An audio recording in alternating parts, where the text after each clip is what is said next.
हे hi guys, आज my girlfriend is an alien के episode 25 को एक्सप्लेन कर रही हूँ।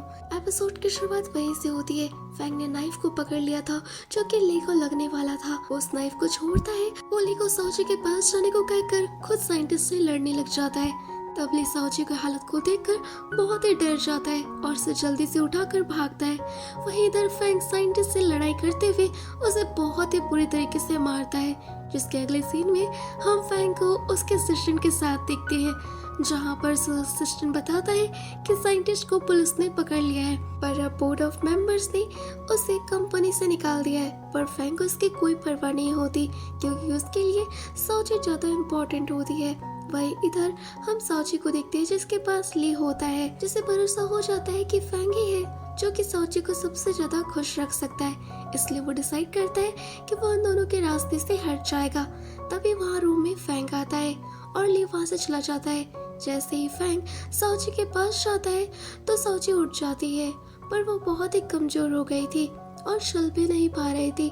तब फैंग उसे उठाकर वॉशरूम में ले जाता है और उसका चेहरा साफ करते हुए उसे किस कर देता है, जिस वजह से साओजी को बहुत ही अच्छा लगता है। पर अभी भी वो सही से चल नहीं पा रही थी, इसलिए फैंग उसे उठाकर उसके घर ले आता है और बेड पर लेटा देता है, जहाँ वो उसे रोमांटिक बातें कर रहा था। पर साओजी को बिल्कुल अच्छा नहीं लग रहा था, तो वो बहाना बनाती है कि उसे भूख लग रही है। ये सुनकर फैंग उसके लिए खाना लेने जाता है। तभी साओजी सियोबो को उसे स्कैन करने को कहती है।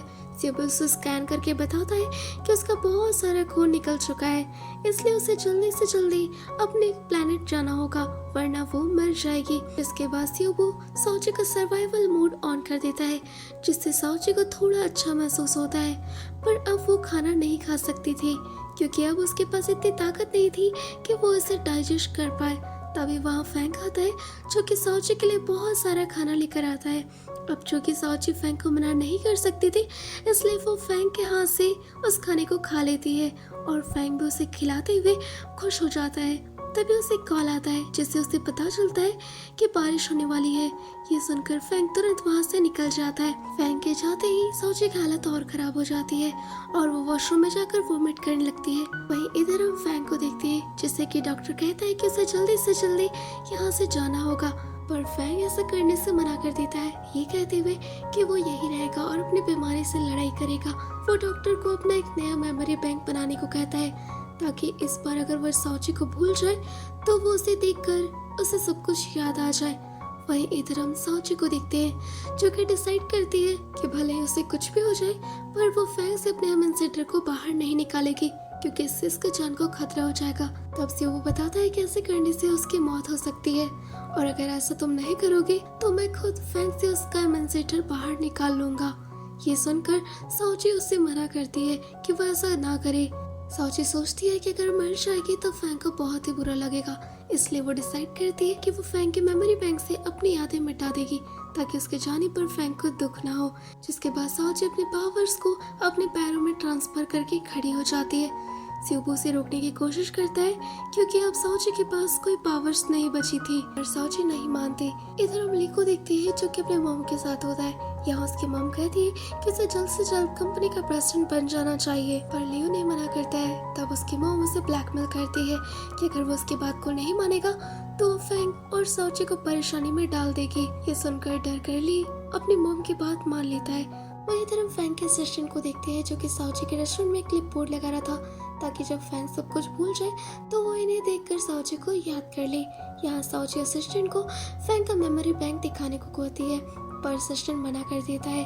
तभी वहाँ फैंग आ जाता है और वो साओजी से बातें करते हुए उसे अपना मेमोरी बैंक दिखाने को मान जाता है, लेकिन इससे पहले वो उसके साथ एक फोटो खिंचवाने को कहता है। के लिए वो मान जाती है। वो साओजी के साथ रोमांटिक होते हुए फोटो खिंचवाता है, जिसके बाद वो उसे क्लिपबोर्ड में टांग देता है। इसके बाद वो साओजी को अपने साथ मूवी दिखाने ले जाता है जो कि बहुत ही ज्यादा इमोशनल थी, जहाँ पर हीरोइन को भूलने की बीमारी थी। इसे देखकर साओजी कहती है कि तब तो उसे अपने लिए मैचिंग पार्टनर ढूंढनी चाहिए।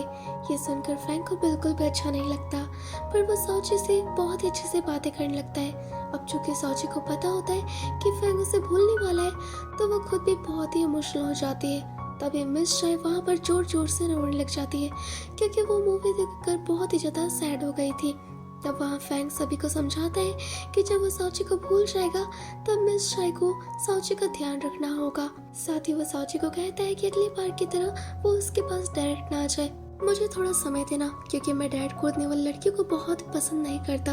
ये सुनकर साउची बहुत ही इमोशनल हो जाती है और बाहर जाकर सोचने लगती है कि वो फैंग के लिए क्या कर सकती है। तभी फैंग भी बाहर आ जाता है और साउची को परेशान देखकर वो उसे समझाता है कि मैं नहीं चाहता कि मेरे भूलने के बाद तुम्हारी तबीयत खराब हो जाए, इसलिए तुम अपना बहुत ही अच्छे से ख्याल रखना और हमेशा इस बात को याद रखना कि कुछ भी हो जाए, हर बार पहली बार देखते हुए मुझे तुमसे प्यार हो जाता है और मैं तुम्हें हमेशा पसंद करता रहूंगा, क्योंकि कुछ भी हो जाए हम एक दूसरे से अलग नहीं हो सकते। लेकिन साउची को पता होता है कि एक्चुअली में क्या होने वाला है, इसलिए वो रोने लगती है और फैंग के गले लग जाती है। अगले दिन डॉक्टर साउची को फैंग का मेमोरी बैंक दिखाने ले जाता है, जहाँ साउची अपनी आँख से वहाँ के गेट को खोल सकती थी। तब साउची वहाँ अपनी और फैंग की मेमोरी देखने लगती है। जैसे ही साउची मौका पाती है तो वो तुरंत उस पर वायरस डालने वाली थी, पर डॉक्टर उसे बाहर बुला लेता है। वो फैंग के पास आती है, तभी वहाँ पर फैंग की सौतेली माँ आ जाती है, जहाँ वो फैंग की बेइज्जती करते हुए उसका सारा सामान वहाँ से फेंकवा रही थी। ये देखकर साउची को बहुत ही बुरा लगता है। वो फैंग के नेम प्लेट को अपने जूतों से दबा रही थी, तो साउची उसे उठाने की कोशिश करती है और वो साउची को बेइज्जती करने लगती है। ये सुनकर फैंग को बहुत ही गुस्सा आता है और वो अपने सौतेली माँ को सुना देता है और ली को उससे बात करने के लिए बुलाता है और पूछता है कि वो साउची को कैसे खुश रख सकता है। तो ली कहता है कि बस वो उसे अच्छे से बिहेव करे, साउची ऐसे ही खुश हो जाएगी और अब मैं आप दोनों के बीच से भी हट गया हूँ। ये सुनकर फैंग को अच्छा लगता है। फैंग ली से कहता है कि जब भी उसकी याददाश्त चले जाए तो वो इस दौरान साउची का ख्याल रखे, जिस पर ली मान जाता है। वहीं इधर हम साउची को देखते हैं जो कि फैंग के मेमोरी बैंक में घुसने की कोशिश कर रही होती है, पर उसका कार्ड अभी भी काम नहीं कर रहा था। तभी वहाँ पर ली आ जाता है तो साउची उसका कार्ड लेने की कोशिश करती है, पर ली मना करते हुए ये कहता है कि पहले उसे फैंग से परमिशन लेनी होगी, उसके बाद ही वो ऐसा काम करेगा। तब साउची अपने पावर्स का यूज करते हुए उस डोर के अंदर जाने की कोशिश करती है, पर उसके सर में चोट लग जाती है और वहाँ से खून निकल लेता है। साउची का ब्लू ब्लड देखकर ली बहुत ही शॉक्ड हो जाता है और यहीं पर यह एपिसोड खत्म हो जाता है।